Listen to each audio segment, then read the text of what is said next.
명절 잘 보냈습니까? 예. 제가 며칠 전에 퇴근하려고 문을 열고 이렇게 복도로 나갔는데 까치 한 마리가 이 복도를 막 휘젓고 다니더라고요. 깜짝 놀랐습니다. 난데없이 까치 한 마리가 복도에 돌아가지고 이렇게 막 푸드덕거리면서 날아다니니까 놀랐어요. 그래서 제가 생각했습니다. 이 까치를 밖으로 내보내야 되겠다 싶어서 제가 막 손을 휘저으면서 이렇게 아래로 몰았습니다. 그래서 4층에서 3층으로 또 3층에서 2층으로 내가 막 이렇게 이 까치를 몰았어요. 아니 그런데 이놈의 까치가 2층에서 1층으로 내려가려고 하지 않는 거예요. 아무리 팔을 휘저어도 계속 주변만 날아다니면서 내려가려고 안 해요. 그래서 제가 한참 이렇게 씨름질하다가 모르겠다 하고 저는 1층으로 내려와서 1층에 있는 현관문을 쫙 열어놓고 그리고 퇴근했습니다. 아마 혼자서 이렇게 까치가 여기저기 날아다니다 보게 되면 1층에 쫙 열린 그 문으로 해서 이렇게 훌 밖으로 날아갈 것이다 이렇게 생각했어요. 아니 그런데 그 다음날 아침 교회 왔는데 이 까치가 4층에 올라와 있는 겁니다. 참 답답하더라고요. 그래서 엉결이 드는 생각이 있어서 옥상문을 열었어요. 그랬더니 옥상으로 해서 이렇게 열린 문을 통해서 푹 하고 날아가더라고요. 그때 드는 생각이 있었습니다. 이 까치라는 놈이 참 미련하구나. 참 미련하구나. 그러니 이 까치가 밤새도록 밖으로 나가지 못하고 이 계단에서 이렇게 고생 다 한 거지요. 그리고 지금 제가 올라가서 옥상문 열어놓으니까 비로소 자유로운 몸이 되어서 날아갔는데 제가 만약에 교회 오지 않았으면 어떻게 될까요? 제가 만약에 일주일 정도 이렇게 해외에 나가서 일 보고 들어온다라게 되면은 어떻게 될까요? 이 까치는 물 한 모금 마시지 못하고 그냥 죽어버립니다. 굶어 죽어버려요. 우리의 인생도 좀 성찰해 봐야 될 것 같습니다. 우리가 지금 바르게 잘 걸어가고 있는지, 잘못된 삶을 계속 고집하면서 살고 있지는 않는지, 한번 좀 이렇게 좀 돌아봤으면 좋겠어요.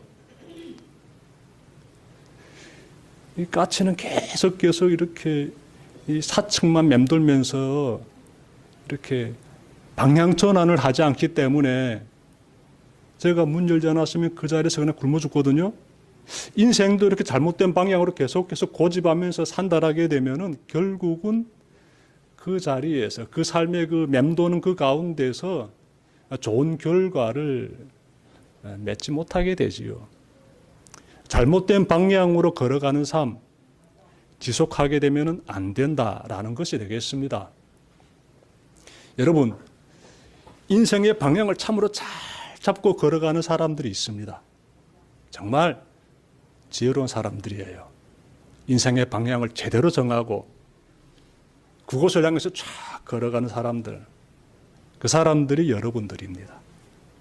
예수 믿는 사람들이에요. 방향을 정확히 정했기 때문에 그래요. 방향을 제대로 정하지 못하면 결국은요, 영원한 사망이라는 하나님의 심판 받게 되고요.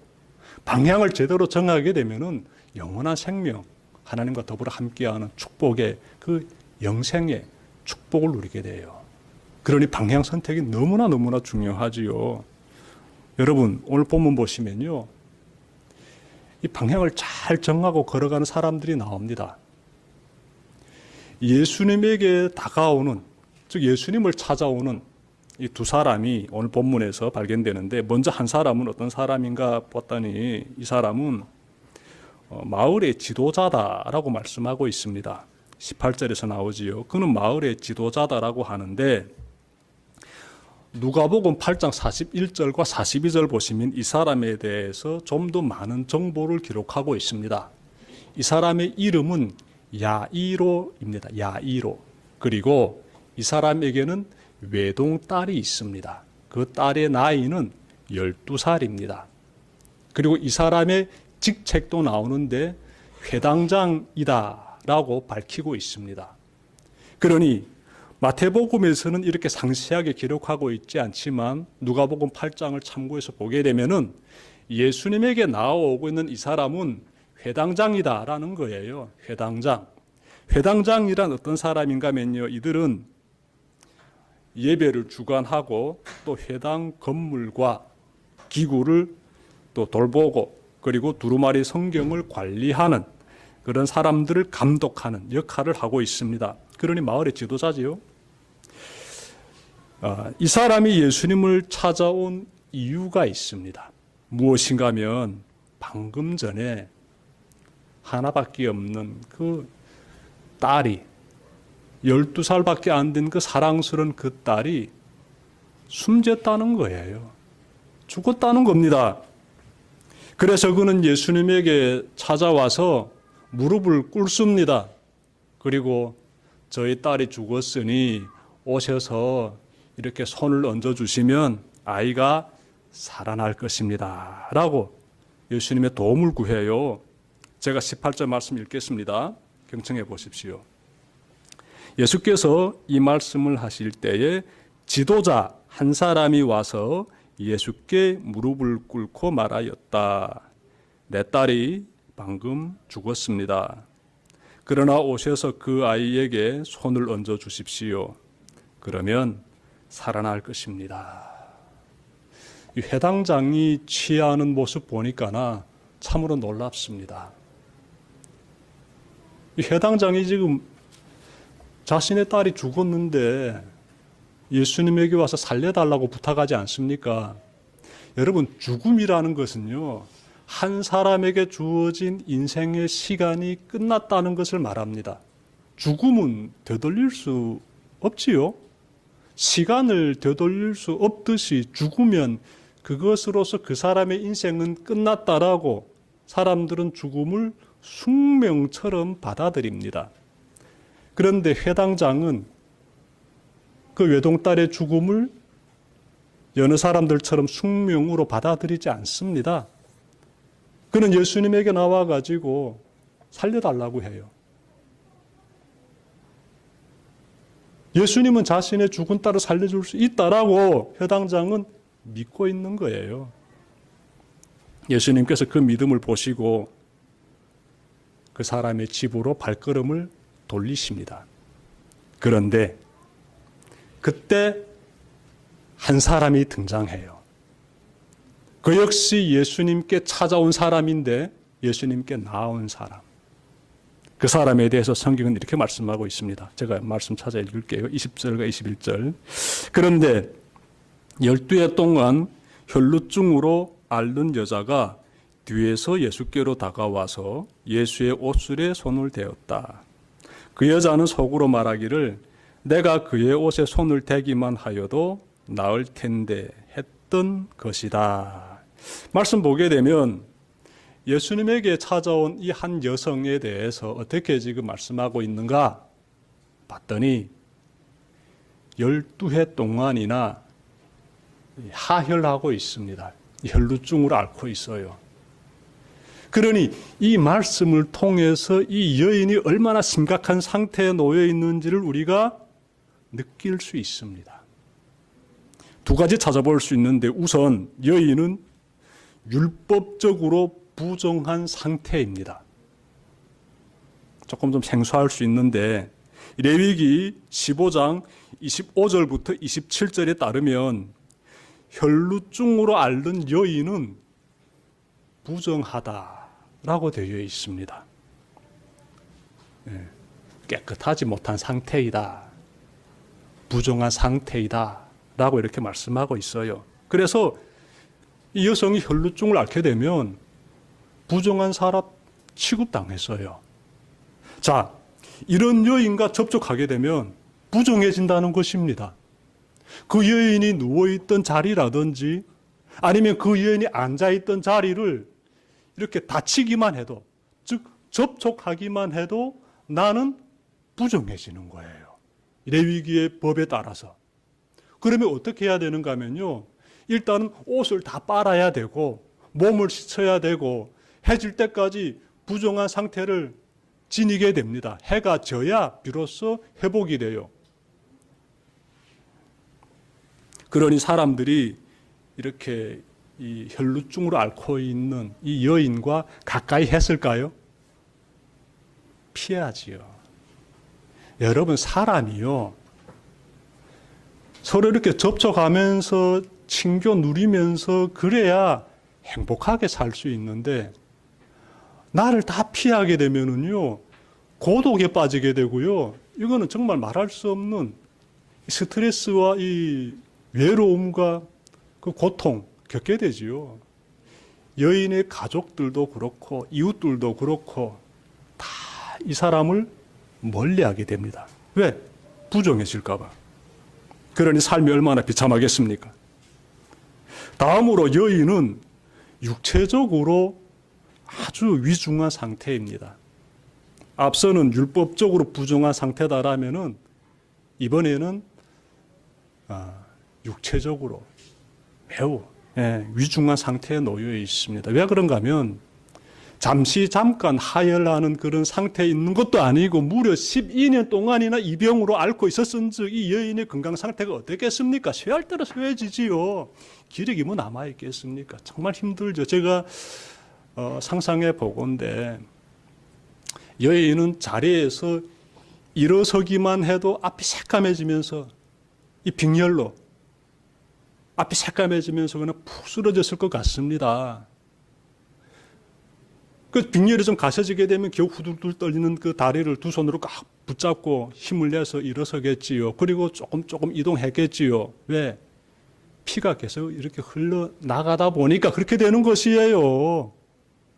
빙열로 자주 쓰러지게 되고. 쓰러지게 되면 옆에서 도와줬을까요? 부정해질까 봐 멀리 하는데 도와주는 사람 없지요. 혼자 힘으로 일어나야 되고. 이 육체적으로 말할 수 없는 고통, 하루하루 사는 것이 죽지 못해 사는 것입니다. 이처럼 정신적, 육체적으로 죽어가는 여인의 귀에 어느 날 예수님에 대한 소문이 들려옵니다. 여인은 예수님이 병든 사람들을 고쳐주신다는 그러한 소식을 듣게 돼요. 이 정보가 참으로 중요합니다. 좋은 정보는요, 굉장히 우리에게 희망이 됩니다. 이 여인에게 지금 어떤 정보가 들어왔는가 하면 예수라는 분이 별별 사람들 다 고쳐주고 있다. 질병으로 고통당하는 사람들 예수님 만나게 되면 다 고침받고 있다. 이런 복된 소식을 듣게 됩니다. 그래서 여인이요, 예수님께 찾아가게 되면 이 지긋지긋한 이 병도 고침받을 수 있겠다라는 믿음을 가지게 돼요. 자, 그런데 차마 예수님 앞에 당당하게 찾아갈 수는 없기 때문에 여인이 한 가지 계획을 세웁니다. 지혜로운 여인이에요. 여인이 어떤 계획을 세우는가 봤더니 예수님에게 찾아는 가야 되는데 내가 혈루증으로 앓고 있기 때문에 이 부정한 상태로서 이렇게 사람들이 멀리하고 있는 대상이기 때문에 그분 앞에 차마 서지는 못하니까 그분 뒤로 접근해야지. 그리고 그분의 겉옷에 매달려 있는 옷수를 내가 만져야지. 그리하면은 내 병이 낫을 것이다. 라는 믿음을 가지고 그 계획을 세우고 여인이 움직이게 됩니다. 그럼 여기서 질문 나오게 되지요. 여인은 왜 하필이면 그 옷수를 만지려고 할까? 유대인들이 입고 있는 겉옷이 있습니다. 겉옷 옷자락 그 끝부분에 옷술이 매달려 있어요. 예, 청색으로 되어 있는 그런 옷술, 끈이 매달려 있습니다. 근데 왜 하필 그 끈을 여인이 만지려고 했을까? 그냥 겉옷 아무 데나 이렇게 탁 터치하면 될 것 같은데 굳이 왜 그 옷술일까? 여기에 우리가 좀 집중해야 됩니다. 이 속에 담겨진 의미가 있어요. 여러분, 민수기 15장 38절부터 40절에 따르면 이스라엘 백성들은 그 겉옷의 끝자락에 이렇게 옷술을 만들었는데, 청색끈을 달아서 이렇게 옷술이라는 걸 만들었는데, 그 옷술을 보면서 하나님의 법을 기억하고 지킴으로써 하나님 앞에서 거룩한 자로 살아야 합니다. 민수기 15장 38절부터 40절의 말씀에 따르면 그러한 부분들이 기록이 되어 있습니다. 다시 말씀드릴까요? 겉옷에 매달린 청색끈, 그 옷술을 보면서 하나님의 법을 기억하고 지킴으로써 거룩한 자로서 살아야 한다는 것이에요. 그러니 그 옷술은 거룩함과 연결되어 있지요. 거룩한 삶의 모습과 연결이 되어 있지요. 여인은 예수님의 겉옷의 다른 부위도 아니고 그 옷술을 내가 만지하겠다. 그러면 내 병이 깨끗하게 나아질 것이다 라는 이 믿음을 딱 가집니다. 그리고 예수님에게 접근해서 뒤에서 그 옷술을 만져요. 여인이. 그러자 예수님이 걸음을 멈추시고 뒤를 돌아보십니다. 아니, 여러분 옷에 달린 그 끈 하나 만지게 되면은 여러분들이 그 감각을 알아챕니까? 못 알아채요. 그거 만졌는지 안 만졌는지 누가 알아채겠습니까? 피부를 만진 것도 아니고 겉옷에 매달려 있는 농꾼 하나 만졌는데, 근데 예수님은 알아차리신 거예요. 그리고 예수님께서 걸음을 멈추시고 뒤를 돌아보십니다. 순간 예수님과 그 여인의 시선이 마주치게 돼요. 예수님은 그 여인의 눈빛에서 이 여인이 그동안 어떤 마음의 무시무시한 그 고통을 안고 살아왔는지를 다 읽으십니다. 그리고 이렇게 말씀하세요. 기운을 내어라 딸아, 내 믿음이 너를 구원하였다. 예수님의 말씀이에요. 예수님께서 이렇게 말씀하시자 이 여인이 그동안 정말 짊어지고 왔던 그 어마어마한 그 고통이 있잖아요. 12년 동안 그 혈루증으로 얼마나 많이 고생했습니까? 그 병이 싹 낫게 됩니다. 기적이 일어나게 돼요. 예수님 말씀하시자 그 모든 병으로부터 이 여성이 어떻게 깨끗함을 잊게 됩니다. 여러분, 예수님께서 기적을 행하셨는데 예수님께서 여인의 어느 부분을 칭찬하시면서 그렇게 고쳐주셨습니까? 여인이 가지고 있는 무엇이지요? 믿음이에요. 내 믿음이 너를 구원하였다. 이렇게 말씀하고 있지 않습니까? 여러분, 믿음이 너무나 중요합니다. 우리의 믿음도 이와 같아야지요. 믿음이란 행동을 전제로 합니다. 행동이 없는 믿음은 죽은 믿음이다라고도 말씀하지요. 여인이 예수님에 대해서 머리로만 믿고 움직이지 않았다라게 되면은 그 병에서 고침받지 못합니다. 여인은 예수님을 믿고 그 다음에 어떻게 행동 취하나 봤더니 예수님께로 나아간다는 것이에요. 행동입니다. 이런 모습이 너무나 귀한 모습이에요. 온 힘을 다해서 예수님께로 나아가는 여인의 모습이 곧 그 여인이 가지고 있는 믿음의 모습이에요. 이런 모습이 우리에게서도 나타나야 합니다. 우리가 예수님께로 나아오는데 아무리 내 삶에 예수님께 나아가는데 장애물이 있다 할지라도 여인이 정말 짊어지고 있었던 그 장애물보다는 결코 크지 않습니다. 이 여인이 짊어졌던 장애물이 어마어마한 그러한 그 장애물이었지요. 근데 그 부분이 이 여인이 믿음을 불태우면서 이겨나가면서 예수님께 끝까지 나아가서 그렇게 믿음의 행동을 취할 때 다 사라지게 되죠. 장애물들 다 사라지게 되죠. 여인 볼 때마다 우리는 주님께 예배드리는 우리의 모습이 너무 안일하지는 않는지 좀 살펴봤으면 좋겠습니다. 안일한 모습으로 신앙생활을 하고 있지는 않는지 돌아봐야 되겠습니다. 자, 혈루증 환자를 치료해 주신 예수님은 가시던 걸음을 재촉하십니다. 원래 어디로 가시던 걸음이었지요? 회당장의 딸을 살리기 위해서 가시던 걸음이었잖아요. 그러다가 여인이 등장하게 되고 잠시 걸음을 지체하시고 여인이 고침받은 다음에 예수님께서 다시 가시던 걸음을 재촉하십니다. 그래서 회당장의 집에 도착하시는데 도착하고 보니까 사람들이 피리 불고 통곡하면서 막 슬퍼하는 거예요. 지금 어떤 상황이 펼쳐집니까? 이 12세의 소녀가 죽었어요. 소녀의 아빠는 딸이 숨지자 예수님께로 달려갔는데 소녀의 엄마와 친척들은 장례를 지금 치르고 있습니다. 어떤 생각이 들어요, 여러분들? 이런 모습 보면서. 이 죽음이라는 이 문제 앞에서 서로 취하고 있는 동작이 다 달라요.